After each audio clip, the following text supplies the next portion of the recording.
Hi friends, മറ്റൊരു വീഡിയോയിലേക്ക് എല്ലാവർക്കും സ്വാഗതം.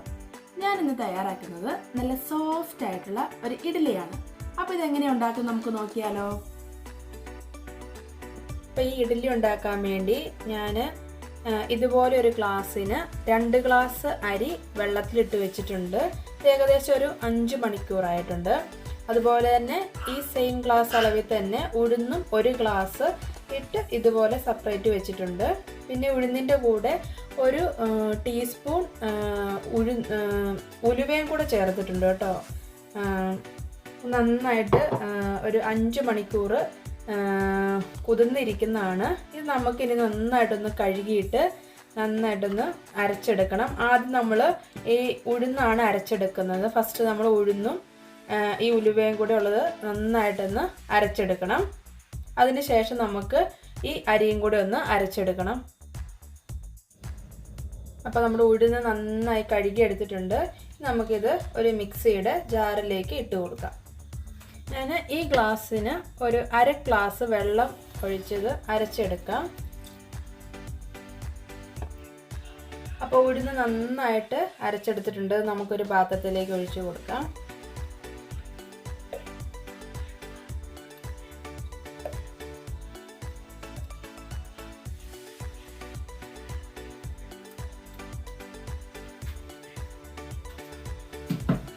ഇനി നമുക്ക് അരി അരച്ചെടുക്കാം. ഇതിനകത്തേക്ക് വെള്ളം ഒഴിച്ച് കൊടുക്കാം. നന്നായിട്ടൊന്ന് അരച്ചെടുക്കാം. അപ്പോൾ നമുക്ക് ഈ അരി അരച്ചതും കൂടെ ഇതിനകത്തേക്ക് ചേർത്ത് കൊടുക്കാം.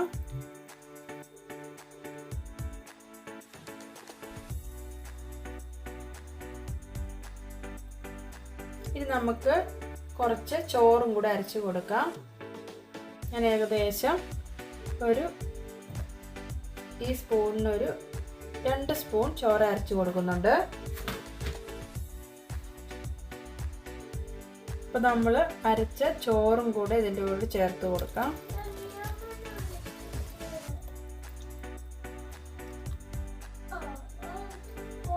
ഇനി നമുക്കിത് നന്നായിട്ടൊന്ന് മിക്സ് ചെയ്യാം.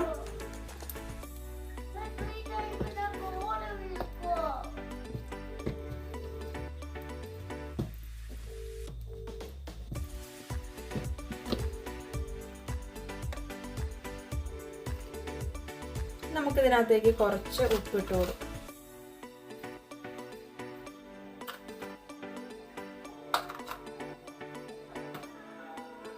നന്നായിട്ടൊന്ന് മിക്സ് ചെയ്യാം.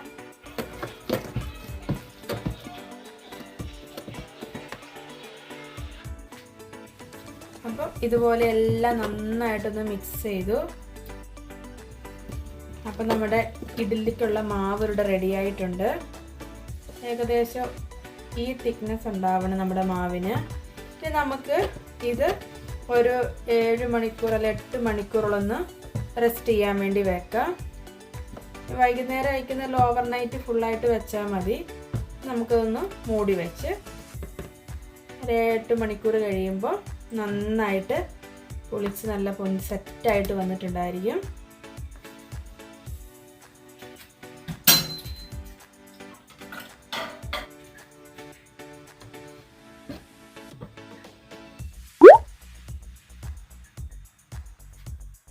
അപ്പോൾ നമ്മുടെ ഇഡ്ഡലിൻ്റെ മാവ് അരച്ച് വെച്ചിട്ട് ഏകദേശം ഒരു 7 മണിക്കൂറോളം കഴിഞ്ഞിട്ടുണ്ട്. ഇനി നമുക്കതൊന്ന് തുറന്ന് നോക്കാം. നന്നായി പൊളിച്ച് നിന്ന് പൊന്തി വന്നിട്ടുണ്ട്.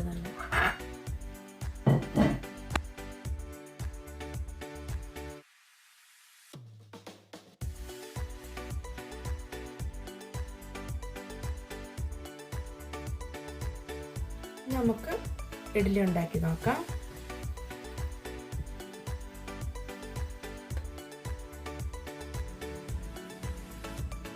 നമുക്ക് ഈ ഇഡ്ഡലി പാത്രത്തിലേക്ക് ഈ മാവ് ഒഴിച്ച് കൊടുക്കാം. ഞാനിതിനകത്ത് കുറച്ച് എണ്ണ തേച്ചിട്ടുണ്ട്. പെട്ടെന്ന് ഇഡ്ഡലി വിട്ട് കിട്ടാൻ വേണ്ടിയാണ് അങ്ങനെ ചെയ്തിരിക്കുന്നത്.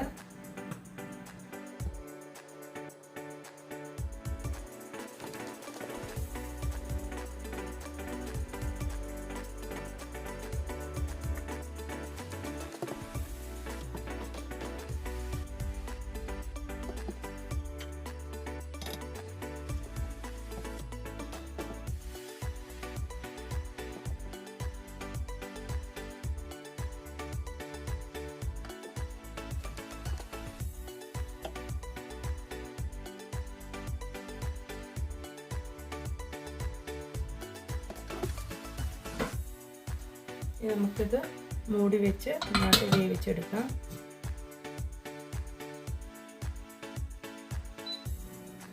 അപ്പം നമ്മുടെ സോഫ്റ്റ് ആയിട്ടുള്ള ഈ ഇഡ്ഡലി ഇവിടെ തയ്യാറായിട്ടുണ്ട്. അപ്പോൾ നമ്മുടെ നല്ല സോഫ്റ്റ് ആയിട്ടുള്ള ഇഡ്ഡലി റെഡിയായി വന്നിട്ടുണ്ട്. നമുക്കിങ്ങനെ കട്ട് ചെയ്യുമ്പോൾ അറിയാൻ പറ്റും നല്ല സോഫ്റ്റാണ് ഇതിൻ്റെ ഉള്ളൊക്കെ. അപ്പോൾ എല്ലാവരും ഒന്ന് ട്രൈ ചെയ്ത് നോക്കുക. വീഡിയോ ഇഷ്ടപ്പെടുവാണെങ്കിൽ ലൈക്ക് ചെയ്യുക, കമൻറ്റ് ചെയ്യുക, അതുപോലെ ഷെയർ ചെയ്യുക. അതുപോലെ വീഡിയോ ആരെങ്കിലും ആദ്യമായിട്ട് കാണുന്ന കൂട്ടുകാരുണ്ടെങ്കിൽ ഞങ്ങളുടെ ചാനൽ ഒന്ന് സബ്സ്ക്രൈബ് ചെയ്യുക. അപ്പം അടുത്തൊരു നല്ലൊരു വീഡിയോ ആയിട്ട് ഞങ്ങൾ വരുന്നതായിരിക്കും. Thank you for watching.